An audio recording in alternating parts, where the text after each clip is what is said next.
15장에서는 제2차 선교 여행을 앞두고 교회 조직 내부에서 중대한 갈등이 일어난 것에 대한 내용입니다. 그 주요 의제는 이방인 그리스도인들이 유대인의 율법, 즉 할례를 지켜야 하는지에 대한 것입니다. 만일 그렇다라고 답한다면 그리스도교는 유대교의 한 종파가 되는 것입니다. 그러나 그렇지 않다고 답한다면 기독교는 주님께서 명하신 대로 사마리아와 땅끝까지 복음을 전하는 종교로 확장될 수 있는 것입니다.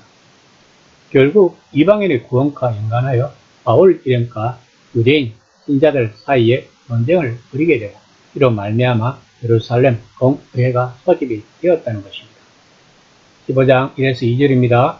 어떤 사람들이 유대로부터 내려와서 형제들을 가르치되 너희가 모세의 법대로 할례를 받지 않으면 능히 구원을 받지 못하리라 하니 바울 및 바나바와 그들 사이에 적지 아니한 다툼과 변론이 일어난지라 형제들이 이 문제에 대하여 바울과 바나바 및 그 중의 몇 사람을 예루살렘에 있는 사도와 장로들에게 보내기로 작정하리라.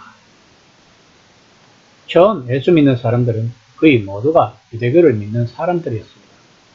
그래서 이 사람들은 유대교도 믿으면서 얼마든지 또 예수를 믿을 수 있었습니다.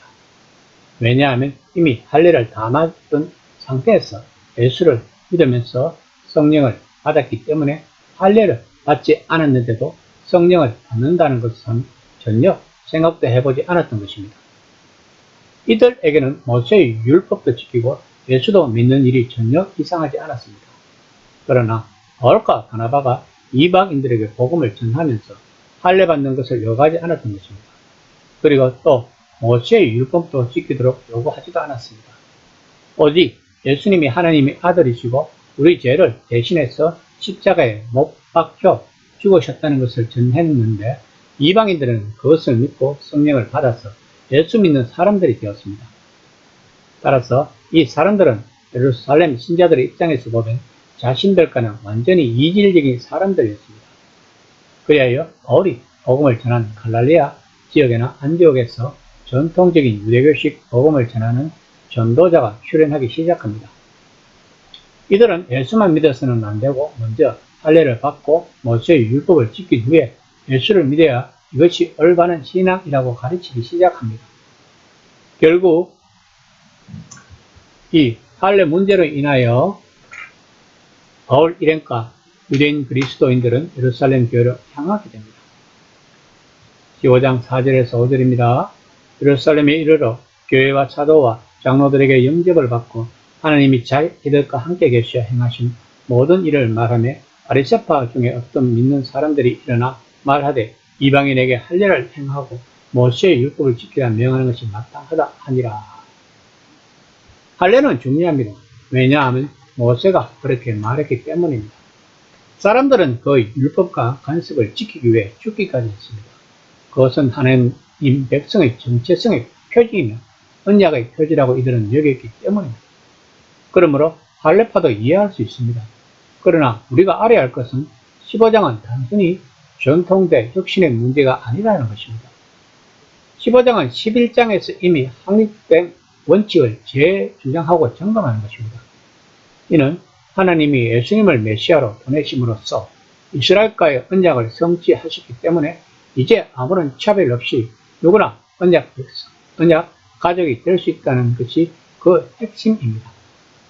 이것은 특정 민족 집단에 속하는 문제가 아니고 그 민족이 아무리 신성하고 선택받았고 하나님이 임재로 복을 받았고 그분의 약속을 세상에 전달하는 임무를 맡았다 하더라도 마찬가지입니다. 이제는 그 약속을 사적 소유로 간직할 것이 아니라 전달해야 할 때입니다. 그러므로 지금까지 유대인들이 지킨 전통은 이만큼의 의미를 지녔을 뿐이라는 것입니다. 15장 7에서 9절입니다. 많은 변론이 있는 후에 베드로가 일어나 말하되 형제들아 너희도 알거니와 하나님이 이방인들로 내 입에서 복음의 말씀을 들어 믿게 하시려고 오래전부터 너희 가운데서 나를 택하시고 또 마음을 아시는 하나님이 우리에게와 같이 그들에게도 성령을 주어 정언하시고 믿음으로 그들의 마음을 깨끗이 하사 그들이나 우리나 차별하지 아니하였느니라. 만약에 베드로가 고넬료의 사건이 없었다면 이렇게 증언할 수 있었을까요? 이처럼 하나님의 구속 사역은 하나하나 철저하게 준비하고 계시다는 것입니다. 그러므로 우리는 그냥 하나님의 예비하심을 따라가면 되는 것입니다. 15장 10절 말씀입니다. 그런데 지금 너희가 어찌하여 하나님을 시험하여 우리 조상과 우리도 능히 내지 못하던 멍에를 제자들의 목에 두르느니라. 본문에서 멍에는 무엇일까요? 구약의 율법일 것입니다. 그렇다면 오늘날 우리 기독교인들의 멍에는 무엇일까요? 구원을 받기 위해 몸부림치는 것이 아닐까요? 새벽기도, 주일, 성소, 11조, 전도, 그래도 뭔가 부족하다 싶으면 금식기도도 한다는 것입니다. 과연 구원을 이런 식으로 받는 것일까에 대해 누가는 11절에서 말하고 있습니다. 15장 11절 말씀입니다. 그러나 우리는 그들이 우리와 동일하게 주 예수의 은혜로 구원을 받는 줄 믿노라 합니다. 그렇습니다. 구원은 은혜의 문제인 것입니다. 만약에 그것이 민족, 정체성의 문제였다면, 그리고 핵심자들이 반드시 그 정체성을 취해야 한다면 은혜는 더 이상 은혜가 아닐 것입니다. 우리는 지금 복음을 너무나도 쉽게 생각하고 받아들이고 있습니다.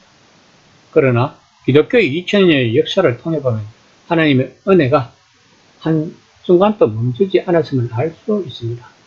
단지 우리가 그것을 느끼지 못하고 우리 인간들의 탐욕과 권력 때문에 빚어진 결과물로 많은 전쟁과 죽음이 있었던 것입니다.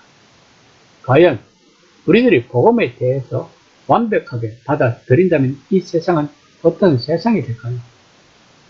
아마도 하나님의 살롬이 넘치는 아름다운 세상이 될 것입니다. 이 시간 나는 복음을 완벽하게 이해하고 있는지를 한번 생각해보는 시간이 되었으면 합니다.